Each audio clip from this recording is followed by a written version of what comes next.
the Right Side Broadcasting Network. Welcome to Abingdon, Virginia. We're here today to welcome Donald Trump, and we are so excited. So on the count of three, what are we going to say? 1, 2, 3.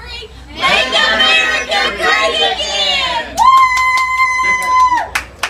Adam Taxin, Right Side Broadcasting Network, RSBN.TV, here right after the Donald Trump speech in Abingdon, Virginia with George McCall. George, tell me what you thought of today. Adam, I think today was just an extraordinary event and a tremendous experience for Southwestern Virginia. Mm-hmm. For Mr. Trump to come by, who, as he said, give it one more chance. And I think I'm a little older than you and your generation. But one thing I'm afraid the media in general for the last several weeks has failed not to recognize or call to the attention of most of the people. Or purposely did that. Well, perhaps indeed, but it's a monumental event, and that's when the rule of law in this country bowed to the feet of the James Comey Doctrine. That's when the rule of law bowed to the feet of the James Comey Doctrine, where the director of the FBI became prosecutor, investigator, judge, and jury. No questions asked thereafter. Everyone has just so solemnly accepted the James Comey Doctrine, replacing, I will say, in place of the rule of law, and that's a frightening thought.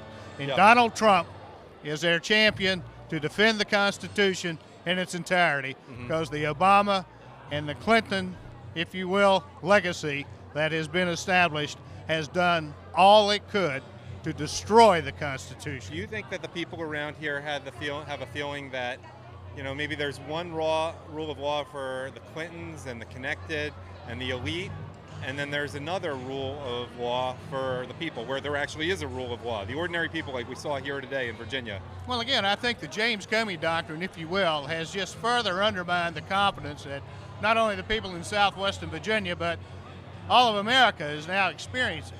And furthermore, you're going to find in southwestern Virginia, the people of heritage here mainly come from Scotch, Irish, English descent. And actually that goes, descended from slaves, if you go back well, far enough. that indeed.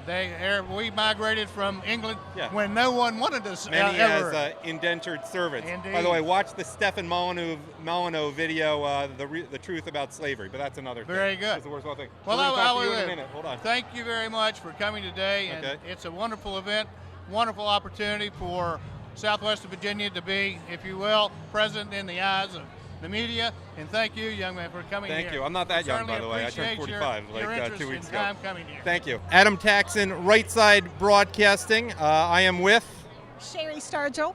Tessa Davis. Okay, what did you think of the speech today? I loved it. I'm fully supporting Donald Trump. I'm a college student. I'm getting ready to go to JMU here in the fall in 2 weeks, and I am from a single mom, and we've really struggled, and I just look forward to what he's going to bring to the table. Okay, anything specific in the speech that you particularly liked? The taxes. Oh, and Obamacare, because health care is so expensive at the moment. I am without insurance. Oh, it really hits home. Yeah. Thank you for talking to us. You're welcome. Thank you. You can watch this on Right Side Broadcasting in a bit. All right, thank you. Thank you. Adam Taxin, Right Side Broadcasting, talking to a young couple that was here very early today. What are your names again? Jack and Nancy Morgan. What did you think of Trump's speech today? Great. We've been watching him all the time. Went to this second we've been to, and he does great. If we just get him elected, we'll have America back again. And that's what we're after, because we sure just about to lose it. And you have some strong feelings about the coal industry and what Barack Obama has brought to it. Well, most of us lost our job in a week or two after he was elected, so we don't think much of him at all. I'd worked 27 years in the mines, and I had a business started up then because I couldn't mine, and he shut it down. How about you? Any thoughts on that? Well, I'm just thankful that we have a second chance. I grew up in America that was safe.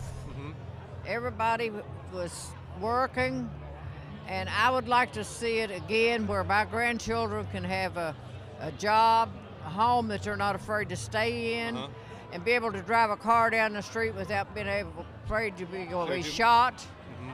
You have some serious concerns for your grandchildren's future. Yes. Let me ask a question. Do you think Hillary cares about people like you? Hillary doesn't course know that not. we exist. She's never been out into public. She's never driven a car. She's never had a job. She's never cooked a meal. She's never went to the grocery store. She don't know what people, how they live. So do you think there's an element to marginalize certain parts of America, for example, in Appalachia? I just get the feeling like, we are in Appalachia here, Sure. that this part of the country doesn't matter to the elites. It never has mattered. Yeah. We're the only state that had to build our own interstate system. Is that right? West Virginia built their interstate system themselves because they wouldn't build it. Is that Virginia or West Virginia? West Virginia. West Virginia. No, are you West Virginian originally? No, we're in Virginia. Okay. But I have lived in West Virginia. Gotcha. Worked in the coal mine in West Virginia 27 years. Do you believe Trump that he's sincere about helping the coal regions in this country? I think he's sincere about getting all of the jobs back. The steel workers, the factory workers. We used to have in North Carolina, all the cotton workers there, the manufacturers. Up north, they made all the shoes. Now you can't get a pair of shoes unless it's from China or Taiwan or somewhere. Right. And I just think that we need to bring the jobs back. Certainly. And we've got generation after generation now that's never worked. Right. It's a way of life. So they don't expect any better. And We're losing a generation. He's talking about New Hampshire, but we're losing a whole generation with drugs in Virginia and West Virginia both. Yeah, he was talking about that. Yeah, it's all over the country. It's really bad. And if we lose this election, I don't think we'll ever win another one. We can't afford to lose this one. We got to get out and get this done. Done like Donald said, get out there and get the people in, and get him elected so that he can do something for us. Thank you. It was really nice meeting you and talking to you today. Thank you, sir. Adam Taxin continuing the post-game coverage here in Abingdon, Virginia, with some friends of coal. What did you think of the speech today? I thought he done a wonderful job. He says just what we want to hear, and I think that he will do exactly what he says. What were your favorite things that he said he would do today during the speech? The EPA has destroyed us in our area, the waters of the U.S., the various egregious regulations. It's beaten down our industry, beaten down our economies.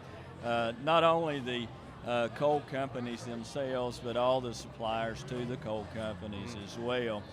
So it's impacted many people beyond just the individual mines. As you've seen, probably 40 miners on stage a while ago. If you look at that, there's probably about 5 jobs for every miner.